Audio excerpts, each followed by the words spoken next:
In the third episode of the series, we see Zooble discussing the transformation they are eager to undergo, a version of themselves that they desperately want to become.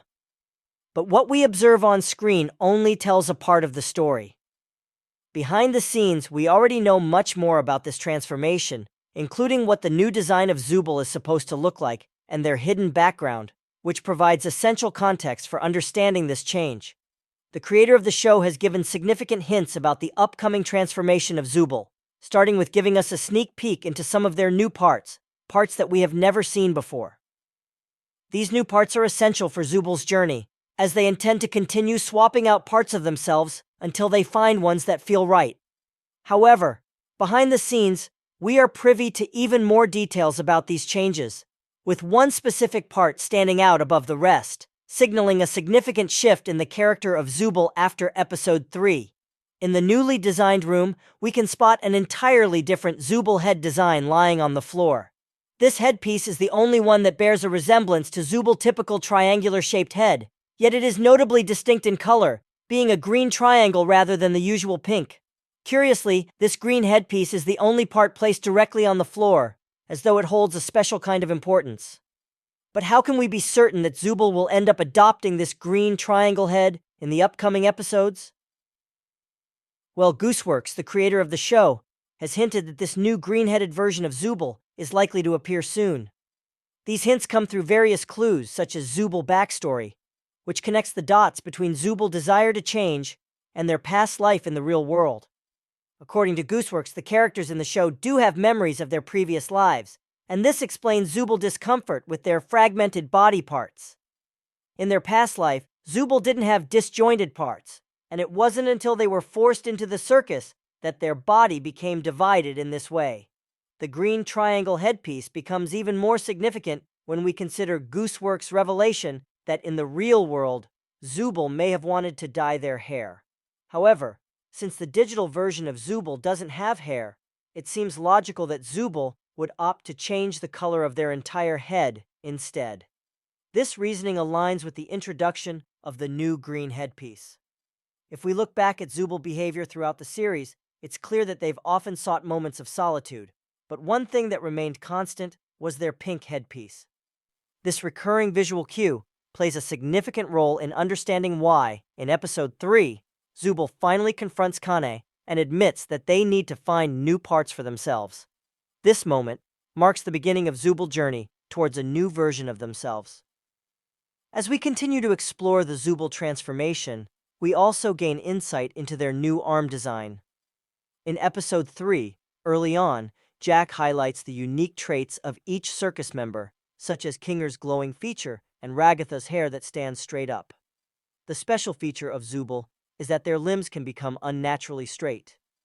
During the episode, Zooble stretches their arms out, showing this ability and expressing frustration. This scene reveals that they are not entirely happy with their straight arms, as it contradicts their desire for uniquely shaped limbs. We've seen in earlier episodes that Zooble's arms have always had some form of modification to prevent them from being perfectly straight, suggesting that Zooble prefers personalized, irregularly shaped limbs. Zooble hands are also set to undergo a significant transformation. Gooseworx has provided us with additional details about Zooble hands that tie into the larger theme of change. Zooble is meant to have claws instead of regular hands. This concept became clear when a fan of the show asked Gooseworx about the inspiration behind Zooble parts and their design. In response, Gooseworx explained that Zooble name was inspired by a toy from the early 2000s, which, much like Zooble, consisted of interchangeable limbs and pieces that could be rearranged to form humanoid figures. This connection between the toy and Zooble character sheds light on why Zooble is sometimes depicted with one clawed hand. In line with this original design, it seems logical that the future version of Zooble will have two claws instead of just one, aligning more closely with the toy-like inspiration behind the character's design. In addition to these changes, we also get a glimpse of Zooble full body, which reveals even more about their evolving design. Behind the scenes, the show's creator provided us with a sketch of this new version of Zooble, which was placed beside an early depiction of Zooble parts box. This juxtaposition of old and new designs offers a clear visual representation of Zooble transformation. The new pieces from the parts box come together to form a version of Zooble that looks quite different from what we've seen in previous episodes. The new Zooble model, shown alongside the original design from the pilot episode, illustrates the character's evolution from their past form to the future version they aspire to become. Zooble's desire for change has been a central theme in Episode 3, and this transformation is set to play an even more significant role moving forward. That said, not all of the new parts in this model will make it into Zooble's final version. For instance, the model doesn't feature the claws that we know Zooble wants to incorporate into their future look. So, which parts from this new model will we actually see in future episodes? We expect that the loopy torso and the newly designed arm will be part of Zooble's final form, as these elements reflect Zooble's preference for limbs that aren't completely straight. This design choice resonates with Zooble's dissatisfaction with their current appearance and desire for a more unique and personalized look. However, many of Zooble's other parts remain hidden. These remaining pieces are stored in the Zooble box, which we first encountered in Episode 3. This box is where Zooble searches for new parts, as they continue to try on different components to find the ones that suit them best. Gooseworx has provided more information about this mysterious box, explaining how it functions and what it represents. A fan asked Gooseworx how many parts Zooble actually has, and the creator revealed that the Zooble box is essentially endless. This concept fits perfectly with the storyline, as Kane, the character who originally created the box for Zooble, explained that it was designed to help Zooble address their desire for change. The box, with its seemingly infinite supply of parts, offers Zooble endless possibilities for transformation.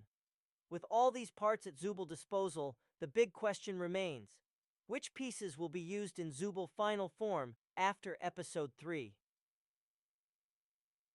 By piecing together all the information we've been given about the Zooble box and the parts within it, we can begin to speculate on what Zooble's future transformation might look like. For a deeper dive into the amazing digital circus and Zooble evolving journey.